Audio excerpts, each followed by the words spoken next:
Alright, what's going on YouTube?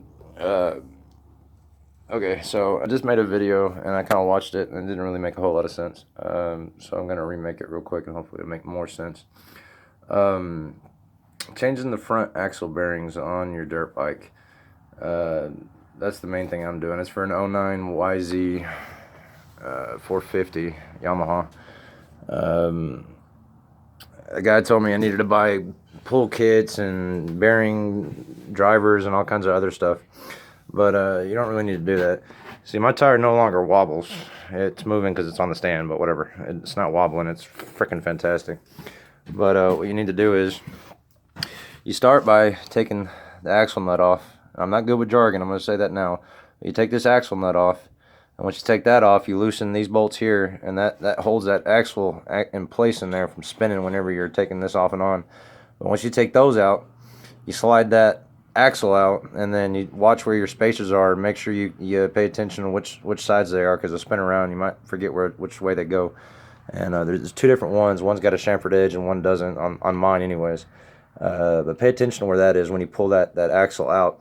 And once you finally get that axle out, I'm going to try to get in there because I'm not taking it apart. It's too much of a headache, and I figured, let me try to save somebody some money.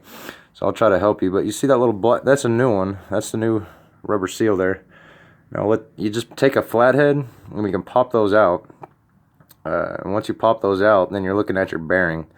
And once you're looking at your bearing and looking through the hub itself, there's a little spacer inside your hub here. And what you want to do is you want to move that spacer to the side so you can see the lip through the hub itself. And then what you want to do is, I took a drill bit and took the flat edge and just used that flat edge because that was the strongest thing that I could find that had the flattest edge. But like I said, I stuck it through the hub, moved that spacer out of the way, and then knocked the bearing out one side, flipped it over, did the same thing. And once you knock them out, it doesn't matter once you beat the shit out of those, you knock those out. But once you knock those out, you start on I started on the side, the second side that I knocked out, and then basically reversed it. And then there's three little catches in there to make sure that you don't go too far. And what I did, again, instead of buying a kit or a driver or something like that, is I took the biggest socket that I could find that goes around, the edge there that fit inside inside the hub itself, right over top of the bearing. And then I took the flat side, here, I'll show you.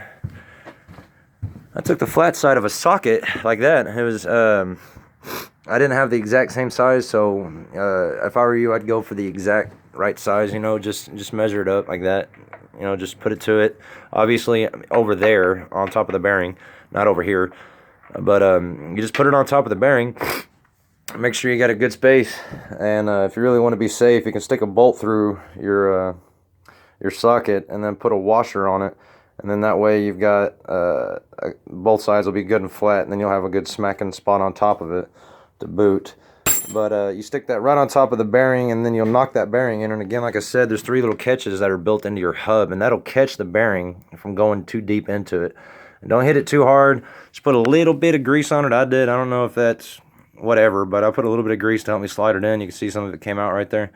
But it helped me to slide it back in. And once I knocked the first side in, I turned it over. I put the that slider I was talking about that's inside the hub itself.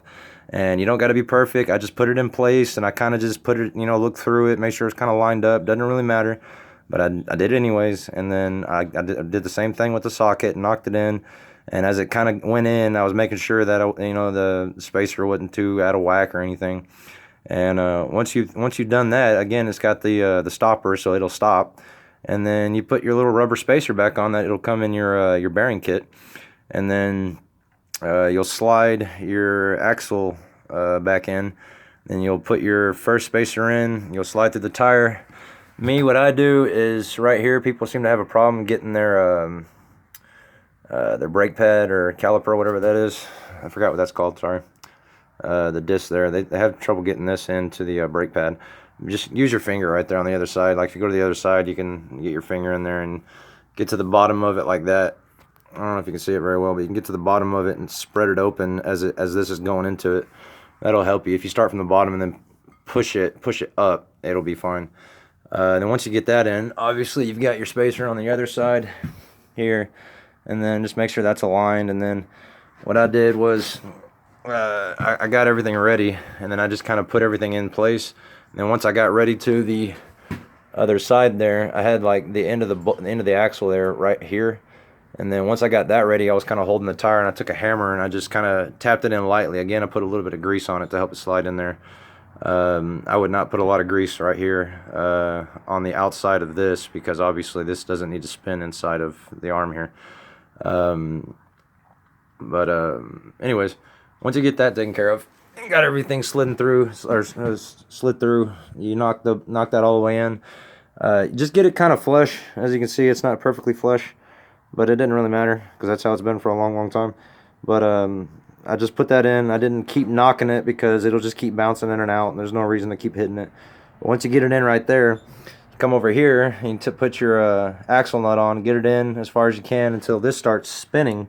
And then what I did is I locked these down to lock this from spinning, and then I locked this down to make sure that it slid in all the way, and then I locked those back down. And obviously I put Loctite on my axle nut, and that's literally it, guys. I wish I could have done it as I was doing it, but like I said, it's really easy. It's really straightforward. And I used a drill bit and a socket. You know, if I would have bought that, you know, individually, it might would have cost me $10 even.